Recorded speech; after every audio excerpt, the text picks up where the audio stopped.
Good morning everyone! Welcome back to our vlog, Bicolana's Joy Channel. So for today's vlog, ito na naman tayo Yes baby! Katabi ko si Robby, so mag-voice over na naman po tayo ng ating vlog. So itong vlog na to po is, nasa loob kami ng public bus. So papunta ito ng Naga City, dahil pupunta kami ng SM para bilihan ng bagong cellphone yung aking panganay na anak na si Kuya Inso. So, ito nga, nasa loob kami ng public bus. Kita nyo naman, public na public. May mga punit na yung upuan. So, ganito talaga dito sa probinsya, mga kaibigan. So, ayan, nandiyan si Kuya Inso. Ayan, pinalipat namin ng upuan. Si Kuya Inso, tapos si Ate Ching, yung kanyang pinsan. So, bilhan ko ng cellphone yung aking panganay kasi regalo namin yun dapat sa kanyang graduation. Kaya lang sabi namin, pagdating na lang namin dito sa probinsya. So, ito nga si Sister Jonah, ayan yung aking mabait na kapatid. Sa lahat ng aking mga kapatid na din. So, ang galaw-galaw ng ating baby katabi ko dito habang voice over tayo. So, ito nga first time ni Robin magsakay ng bus dito sa Pinas.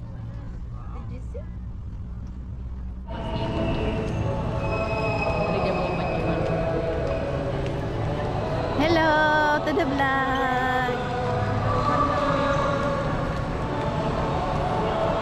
So ito nga, nandito na kami sa loob ng SM. Ang aga-aga nga namin dyan, alas 10 pa lang, nasa gate na kami.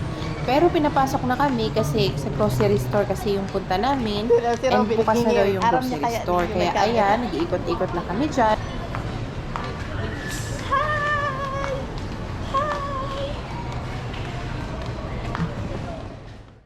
Ito nga yung SM Naga City. O diba? Ito yung isang malaking mall dito sa amin malapit. So, ayan, nag-ikot-ikot kami. Tapos, pupunta rin kami ng bangko dyan kasi maaga pa naman. Ang ating baby Romy, pangiti-ngiti siya dyan. Lakad-lakad. Ayan, si Tita Jonah, si Kuya Inso, at si Ate Chi. Pagkatapos nga namin pumunta ng bangko, naghanap na kaming makakainan kasi medyo late na rin at nagugutom na rin kaming lahat. So, ito nga, sa mga oras na ito, naghahanap kami ng makakainan.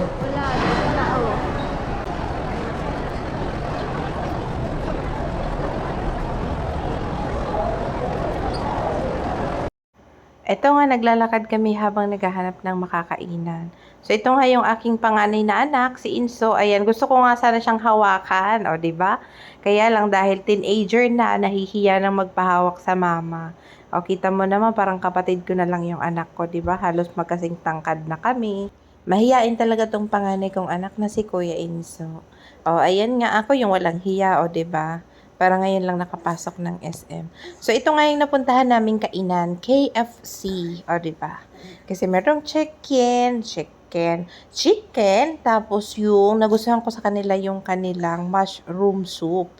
O, diba? So, kaya lang, dahil nandito tayo sa Pilipinas, of course, marami tayong pila. So, pila-pila kami dyan bago kami nakakuha ng aming order. Nung makatapos nga kaming kumain sa KFC, eto na, pumunta kami ng second floor ng SM dito sa mga bilihan ng gadgets. Kasi nga, bibilhan ko ng cellphone si Kuya Inso. So, eto, naghahanap na kami kung saan kami bibili ng kanyang cellphone. O, diba, nauna na sila, ayun na sila, o, sa unahan, nagtitingin na ng cellphone ni Kuya Inso. Kasi, siya yung pinapili ko ng cellphone na gusto niya. Basta pasok lang dun sa budget na napag-usapan namin. Kasi nga, regalo namin yung mag-asawa para sa kanyang graduation.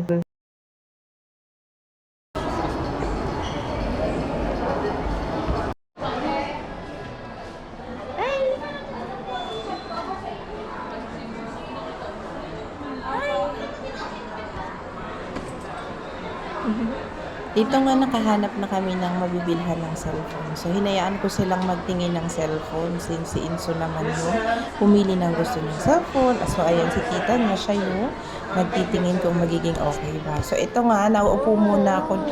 Yes, baby. So, nauupo muna ako dito kasi papadidiin ko si Robin ng kanyang milk. Ayan. So, magiging happy na yung ating Kuya Inso kasi bago na yung phone niya.